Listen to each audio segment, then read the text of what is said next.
It should be obvious that involving political activists in the defense of the faith and the cleansing and restoration of the church may be a bad idea. If a high-profile secular activist with so-called progressive tendencies came out and said that they wanted to help clean the church of the filth occupying its highest offices, we'd probably be skeptical, and rightly so. But strangely enough, when it comes with someone from allegedly right-wing tendencies, there isn't usually enough skepticism, and there really should be skepticism. The involvement of Steve Bannon in the Dignitatis Humanae Institute has certainly raised some eyebrows in the world of so-called conservative and traditional Catholics who want the church free of the corrupt men running her into the ground at the moment. And some people were skeptical of Steve Bannon's involvement. The past few days has shown that relying on these figures may be a bad idea in the battle to restore the church to her rightful glory. The Dignitatis Humanae Institute may never recover from his involvement. That's a bold statement, but let's dive into this to see what the issue is. Our story begins with the alleged revelations by Frederick Martel. As you'll recall, he's the secular sexual deviant who wrote a tell-all book alleging that up to 80% of the Roman Curia were active homosexuals, and that many of them employed the use of Roman prostitutes. Martel's book sent minor shockwaves through the church, though most of us who pay attention to the state of things in the church today weren't really that impressed. The accusation really isn't surprising, to be honest, and the source isn't exactly someone any Catholic should be inclined to trust either. Still, it was an interesting accusation, and apparently it got the attention of Steve Bannon, who had become involved in the Dignitatis Humanae Institute in Italy, which had been based out of an Italian monastery. The organization has been on the radar of various anti-Christian humanist organizations, all of whom have dubbed it far-right, whatever that means these days, and claim that it attacks the so-called reproductive rights of women and religious tolerance. One group described it in these surprisingly neutral-sounding terms, even quoting the Dignitatis Humanae Institute directly in this description. Quote, "The Institute is a think tank that conducts research, issues articles and press releases, organizes press conferences, and coordinates affiliated parliamentary working groups in the UK, Romania, and Lithuania, as well as the European Parliament. It aims at promoting dignity based on the recognition that man is made in the image and likeness of God." End quote. So there you have it, I guess. The Institute's goal in practice, as of late, has been to support various anti-EU populist movements and to bring the populist energy into the opposition to Pope Francis and the modernists running the church today. You know, that sounds all well and good, I suppose, though Bannon has made some odd statements about something called Judeo-Christian values, which are a contradiction in terms, and has a weird modernist ecumenical bent himself. Anyway, the controversy arose when it was announced that Bannon was looking into working with Martel to produce a movie or documentary of all things based on Martel's questionable book. LifeSite News had an article on their site for about an hour before they pulled it that made it sound as if Cardinal Burke, who at the time had been working with the Institute, had met with someone named Benjamin Harnwell, who we'll go into in a moment, and was fully on board and had endorsed the project. LifeSite pulled the article after an hour, but it was too late. It had already caused controversy, causing Burke to issue the following statement, which I'll read to you verbatim. Statement from Raymond Leo Cardinal Burke on LifeSite News. Steve Bannon hints at making film exposing homosexuality in the Vatican, and resignation from Dignitatis Humanae Institute. I have been made aware of a June 24th LifeSite News online article, now removed, entitled Steve Bannon Hints at Making Film Exposing Homosexuality in Vatican, in which the insinuation is made that somehow, through my association with Mr. Benjamin Harnwell of the Dignitatis Humanae Institute, I was involved in a meeting between Mr. Bannon and Mr. Frederick Martel, author of the book In the Closet of the Vatican, to promote a film version of Mr. Martel's book. LifeSite News made no contact with me to verify my possible involvement. Given the overall content of the article, and given several statements made by Mr. Bannon in the article, I must make the following clear. I do not in any way agree with Mr. Bannon's assessment of the book in question. Furthermore, I am not at all of the mind that the book should be made into a film. I disagree completely with a number of Mr. Bannon's statements regarding the doctrine and discipline of the Roman Catholic Church. Above all, I find objectionable his statement calling into question the Church's discipline of perpetual continence for the clergy, in according with the example and desire of Christ, head and shepherd of the Church. I have never worked with Mr. Bannon in his organization, and am not presently doing so. I have met with him on occasion to discuss Catholic social teaching regarding certain political questions, but I have no part in his organization. In meeting with him, as in meeting with other political leaders, I have tried to fulfill my mission as a priest to teach the faith and morals for the common good.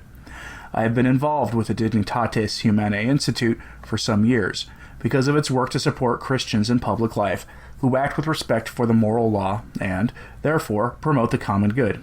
Some weeks ago, I was named the honorary president of the Institute. In recent time, the Institute has become more and more identified with the political program of Mr. Bannon. While I have urged the Institute to return to its original purpose, it has not done so, as is evident in its involvement with the latest initiative of Mr. Bannon. I have, therefore, effective immediately, terminated any relationship with the Dignitatis Humanae Institute. Signed, Raymond Leo, Cardinal Burke, 25th of June, 2019. Aside from Bannon's weird repeating of the American neoconservative term Judeo-Christian, which is again a nonsensical term, I mean, imagine someone saying Judeo-Islam for something equally nonsensical, I haven't been able to find any heterodox statements made by Bannon on any issue, though, to be fair, I didn't spend more than a few minutes looking, though I'll defer to Cardinal Burke on this, as he has had personal interactions with Bannon on various occasions. I suspect that at least some of the opposition to Bannon from Burke must come from one of methods. Bannon has threatened to use a 1961 international legal code to force the Vatican to release information about abuse and financial malfeasance, though I'm not sure how he'd invoke that law himself. And he has overtly told Catholics to openly resist Francis, and has definitely at times conflated secular politics with the faith. Remember, Burke tends to take a more measured approach than a lot of us do.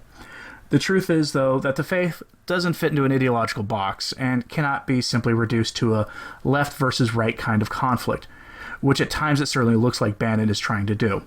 His attempts to craft a right-wing populist school of politics and theology in the mountain monastery in Italy may be an example of crossing that line, though, to be honest, I'm not the best judge because I definitely have populist tendencies myself, mostly due to the state of global politics and the tone deafness of the political elites to the conditions of working families across the Western world.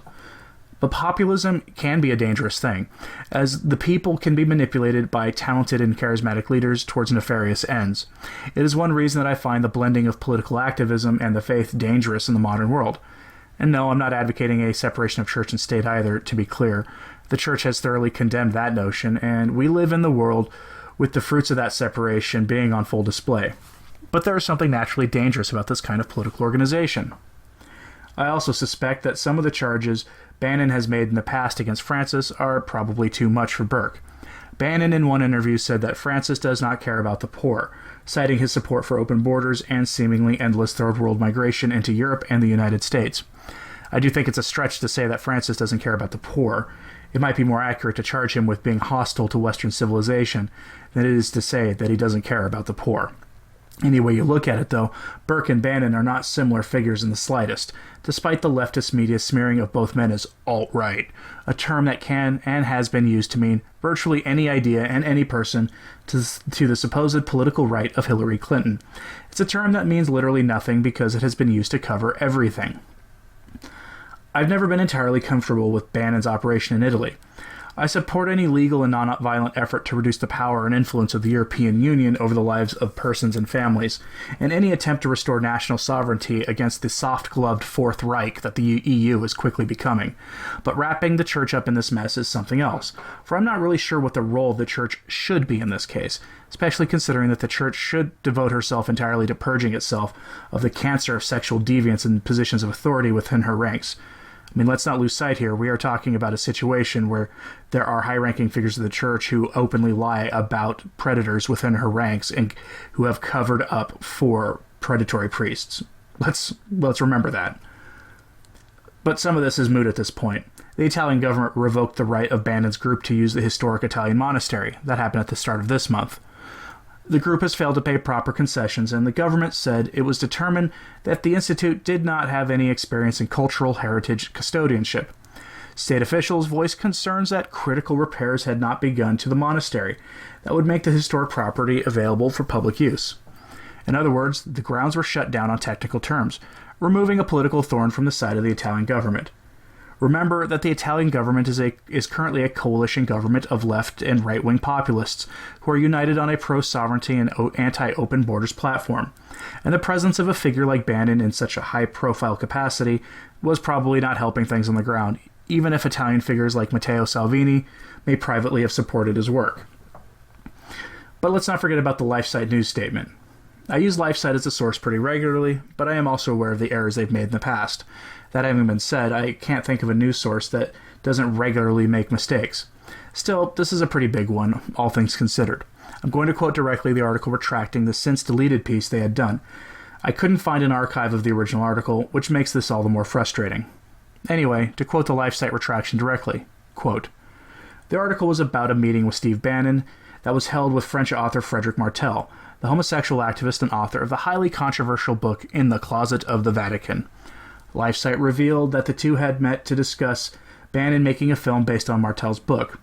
We confirmed the details of the meeting with both Bannon and Martel before publishing. However, the article also indicated Cardinal Burke's work with Benjamin Harnwell, who set up the meeting with Bannon and Martel, and a clumsily worded sentence may have been read by some as indicating that Cardinal Burke had something to do with the meeting between Bannon and Martel. We did not intend to convey that at all and pulled the story based on concerns over lack of clarity. We did not think to contact Cardinal Burke to verify the story because it had nothing to do with him. We regret any harm to his eminence that may have come from our mentioning his name." End quote. And they go then to issue a formal apology to Cardinal Burke. Now, Harnwell himself shouldn't be overlooked. He is a former European parliamentary official who had drafted an EU document on human dignity, worked in Sri Lanka with its government, has had time in the Pontifical Academy of Sciences, and is by all accounts a Catholic who is a professional politician. He also has contributed articles to the National Catholic Register on topics related to the work of Dignitatis Humanae, including reporting on the most family-friendly countries in the world, as well as publishing an open call to Catholics to disobey the state when it promotes grave moral errors. The article of his that I'm most familiar with is one that was published during the Kim Davis affair here in the United States, where he openly asked why there were no Catholic Kim Davises. A fair question, given that it seems that Protestants are better at publicly defending their faith than Catholics are of defending ours. In this video, I barely mention Harnwell because it doesn't seem like he was the crux of the problem for Burke, and that what should be a quiet controversy has erupted, but has really become a larger issue, as the secular media is having a field day with this. Just look at the American Magazine and Vox hit pieces for evidence of that. And yes, I know, I just called American Magazine a secular hit piece, or secular news outlet, but that's because they are. I don't really know what to think of this, other than to say that it's probably a good thing that Burke isn't involved in this anymore. Frankly, it'd be better if he spent his time addressing the crisis in the church than being affiliated in any way with the affairs of the world. But maybe I'm wrong on that. Let me know what you think in the comments below. I am generally skeptical of Americans going over to Europe to solve their political problems anyway, unless it involves military operations to free them from socialist regimes, as was the case in the Second World War. So let me know what you think in the comments below. I'm Anthony Stine. Ave Maria.